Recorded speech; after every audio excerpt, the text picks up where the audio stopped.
আমি কোরআন থেকে কথা বলবো ভাইরা, মন দিয়ে শুনবেন আমার দর্শক ভাইয়েরা।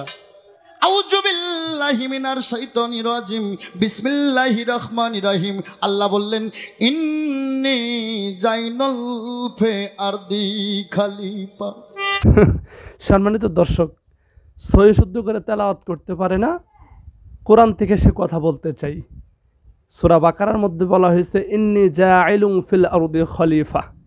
সামান্য একটা আয়াত সহি শুদ্ধ করে বলতে পারে না, সে আবার নাকি কোরআন থেকে কথা বলবে।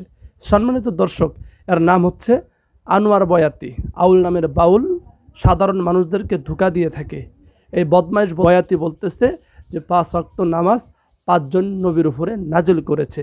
চলুন আমরা শুনে আসি এই বয়াতের মুখ থেকে। নামাজ, আমার ভাইরা রে, তোমার 5 ওয়াক্ত নামাজ নিয়ে যে দৌড়াদৌড়ি করতেছো, আমি তো প্রশ্ন করে গেলাম, তাহলে নামাজটা হাওলাতি নামাজ কি করে? আমি কোরআন থেকে কথা বলবো ভাইরা, মন দিয়ে শুনবেন আমার দর্শক ভাইয়েরা। আউযু বিল্লাহি মিনাশ শাইতানির রাজিম, বিসমিল্লাহির রহমানির রহিম। আল্লাহ বললেন, ইন্নী জাইনুল ফি আরদি খলিফা। ইন্নী জাইনুল ফি আরদি খলিফা।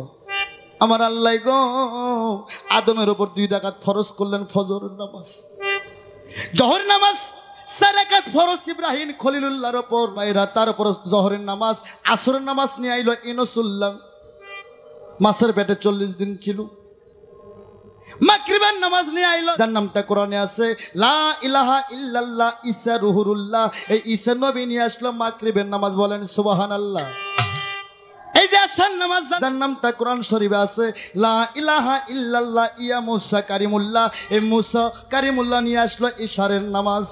সম্মানিত দর্শক, আমার বুঝে আসে না এরা কোন কিতাব পড়ে এই সমস্ত কথাবার্তা বলে, নাকি এরা বাসে কিছু খাই। আমার তো মনে হয় এরা বাসে কিছু খাই, তা না হলে আলতু ফালতু বক্তব্য কোথা থেকে এরা দেয়? এদের কাজই তো আলতু ফালতু কাজ। বেশিরভাগ দেখবেন গ্রাম অঞ্চলে সাধারণ মানুষদেরকে ধোঁকা দেয়।